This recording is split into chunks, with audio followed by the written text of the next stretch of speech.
Salut les filles, aujourd'hui je reviens avec une vidéo qui change un petit peu de d'habitude puisque je vous parlais du cancer et de la beauté. Je me suis dit qu'en ce mois d'octobre, pour Octobre Rose, il était intéressant quand même que je traite cette vidéo, sachant que l'autre raison pour laquelle j'en parle, c'est que ma mère a eu un cancer du sein l'année dernière. Elle a été prise en charge à temps parce que justement elle s'est fait dépister, donc c'est important d'aller au mammo. Elle a été opérée, elle a suivi donc la chimio et la radiothérapie et elle est en ce moment en hormonothérapie et du coup comme elle a vécu un certain nombre d'étapes dans lesquelles elle n'a pas toujours eu l'impression d'être vraiment accompagnée, guidée et d'avoir eu les informations qui étaient nécessaires suffisamment facilement, je me suis dit que j'allais faire cette vidéo pour aider les personnes qui traversent ce moment. Donc la première étape par laquelle vous allez passer après l'opération, a priori, ça sera la chimio. Ça va être également celle qui va avoir un impact physique visible le plus important, puisque vous allez probablement perdre vos cheveux, vos cils et vos sourcils, donc c'est la partie la plus compliquée à gérer. Il y a certaines étapes que vous pouvez faire en amont pour vous habituer en fait. Donc vous pouvez commencer par vous faire couper les cheveux courts, pour vous habituer tout simplement à avoir une masse capillaire moins importante, ce que ma mère avait fait. Elle était également allée choisir à l'avance sa perruque et également elle avait fait recouper par un perruquier qui était également coiffeur et apparemment c'est quelque chose d'important en fait de choisir son coiffeur pour sa perruque qui soit également perruquier parce que les coiffeurs traditionnels n'ont pas l'habitude de travailler sur ce genre de matière et du coup ça rendra pas forcément bien. Elle, ce qu'elle avait choisi de faire, c'était de prendre la même couleur de cheveux que ses cheveux et de refaire exactement la même coupe de façon à ce que il n'y ait pas de changement brusque en fait, que ce soit une transition.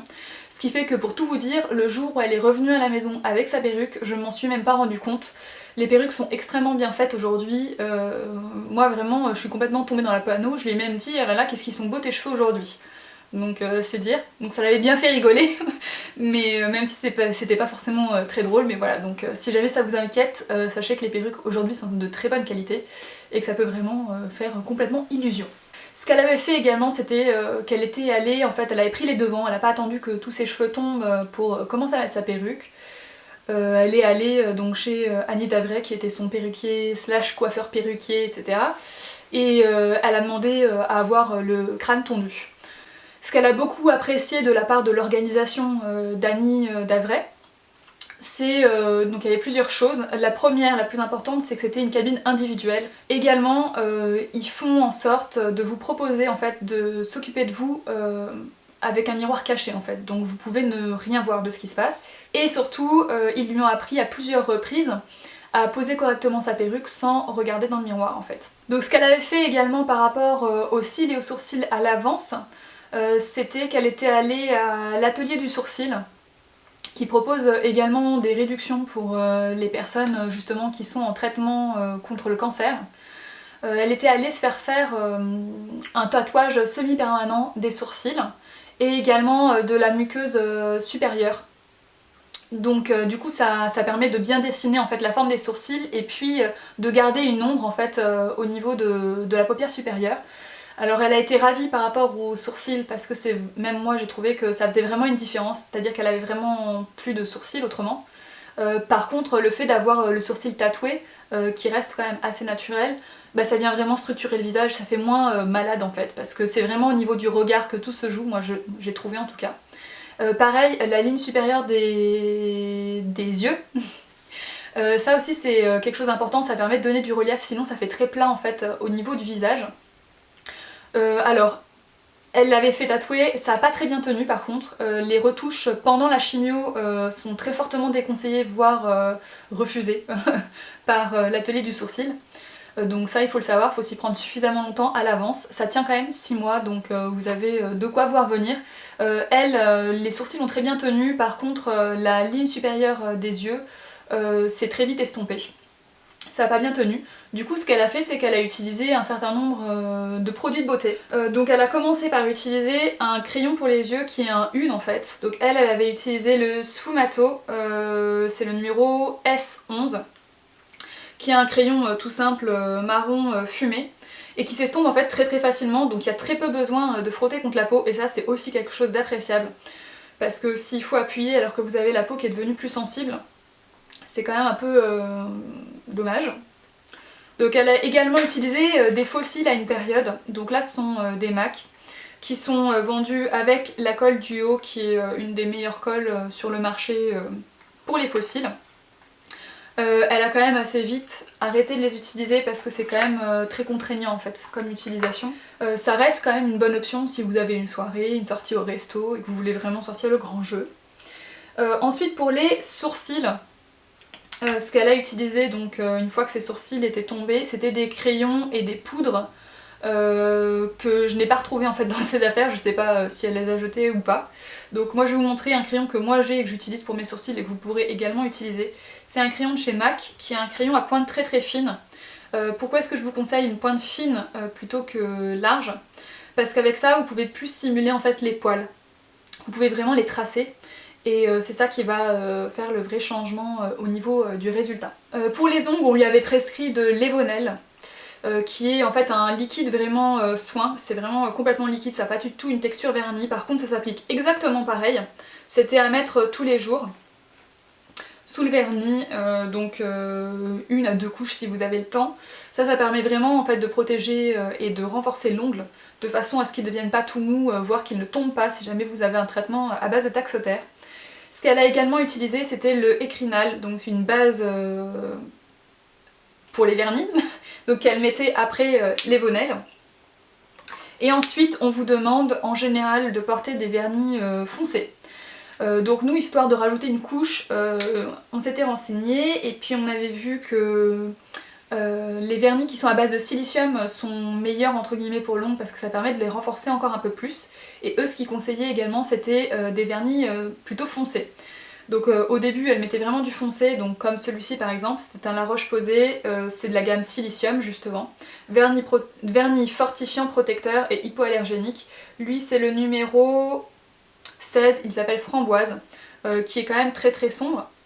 Évidemment, qui dit vernis dit dissolvant et vous n'allez pas utiliser un dissolvant super irritant.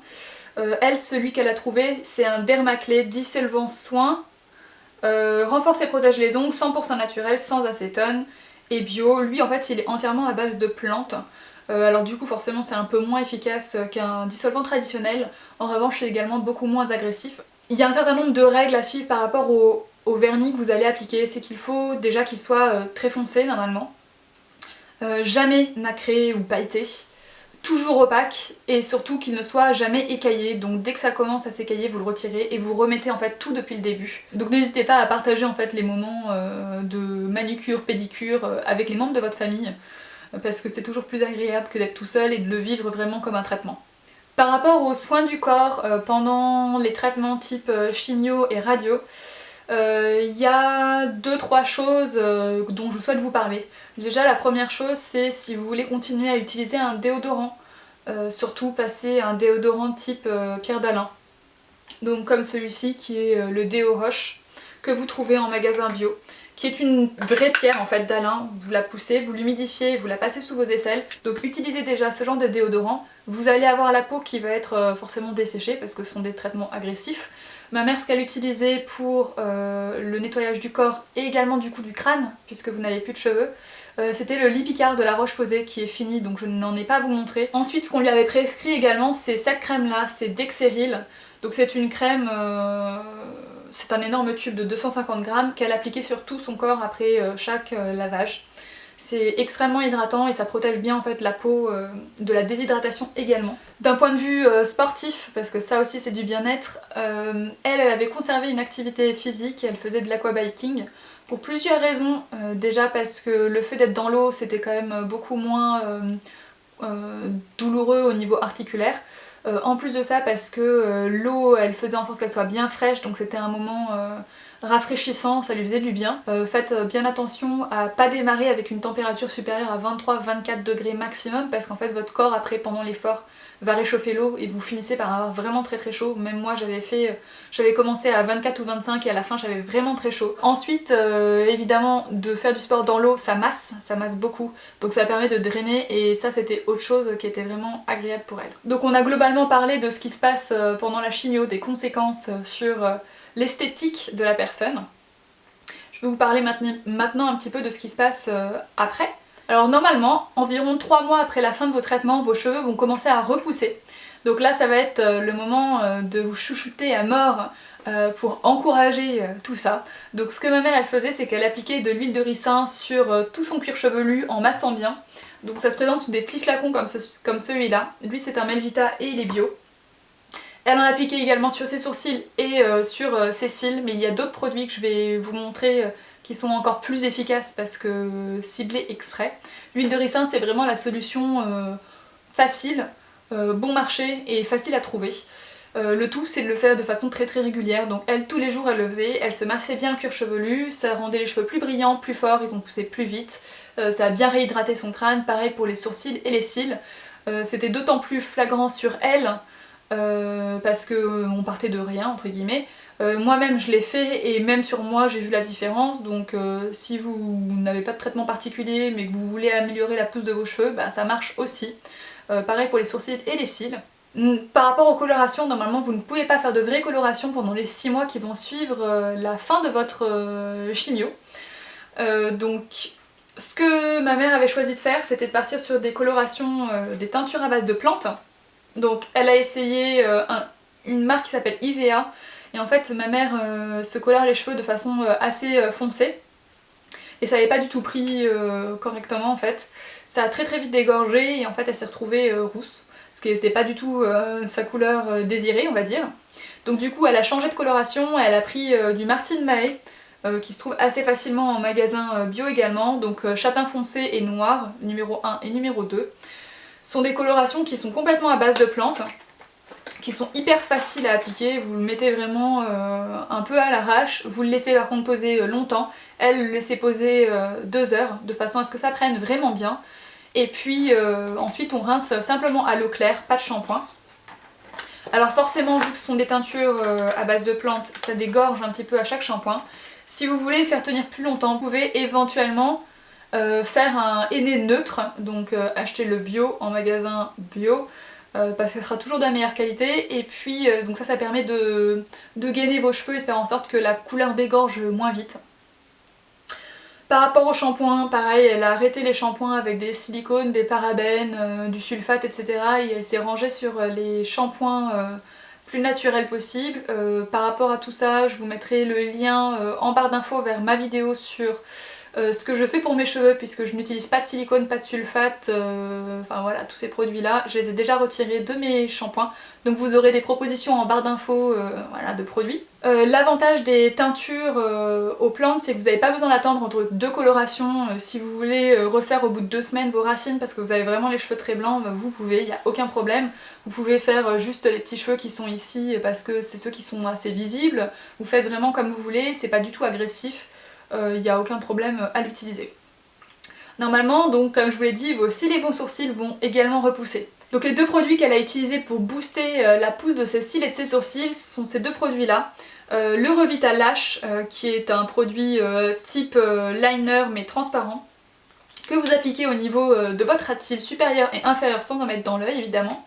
Et le Revita Brow, donc pour les sourcils, qui a un embout mousse comme ceci, que vous appliquez au niveau de vos sourcils. Ça a hyper bien marché sur elle. Et en fait ça a été créé à la base exprès pour les personnes qui sortent de traitement par rapport à différents cancers.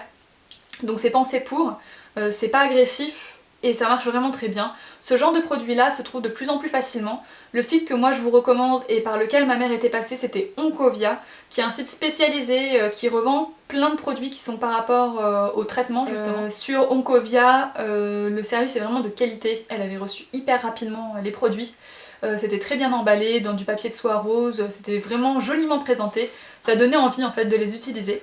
Voilà les filles, cette vidéo est terminée, j'espère que j'ai pu vous donner des informations utiles, que ça va vous aider, que ça va aider votre mère, votre soeur, votre cousine, votre femme, votre fille peut-être. Si jamais vous n'êtes pas directement concerné, bah, parlez-en autour de vous parce que ça peut intéresser d'autres personnes. Moi je sais que ma mère elle était perdue au début, parce que même si on donne des petits livrets comme celui-là, il n'y a personne derrière pour vous répondre. Les gens en général ne sont pas forcément passés par la même chose que vous, ils savent pas ce que vous ressentez, ils le comprennent pas et puis forcément ils sont pas aussi bien placés que quelqu'un qui est déjà passé par là pour vous en parler. Si vous avez des questions auxquelles je n'ai pas répondu, vous pouvez les laisser évidemment en commentaire. Si d'autres personnes qui passent par là, qui ont vécu la même chose, connaissent déjà les réponses aux commentaires, n'hésitez pas à y répondre. C'est bien aussi de s'entraider. Autrement, moi de toute façon, je passerai en revue les commentaires comme je le fais toujours, et s'il y a certains commentaires auxquels je n'arrive pas à répondre, je demanderai à ma mère, voilà, je lui poserai les questions nécessaires.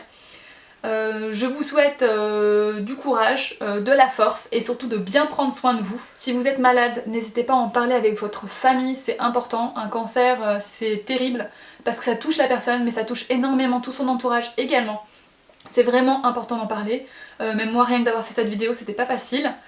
J'espère avoir pu vous apporter des réponses, et autrement, je vous dis à très très bientôt avec une nouvelle vidéo.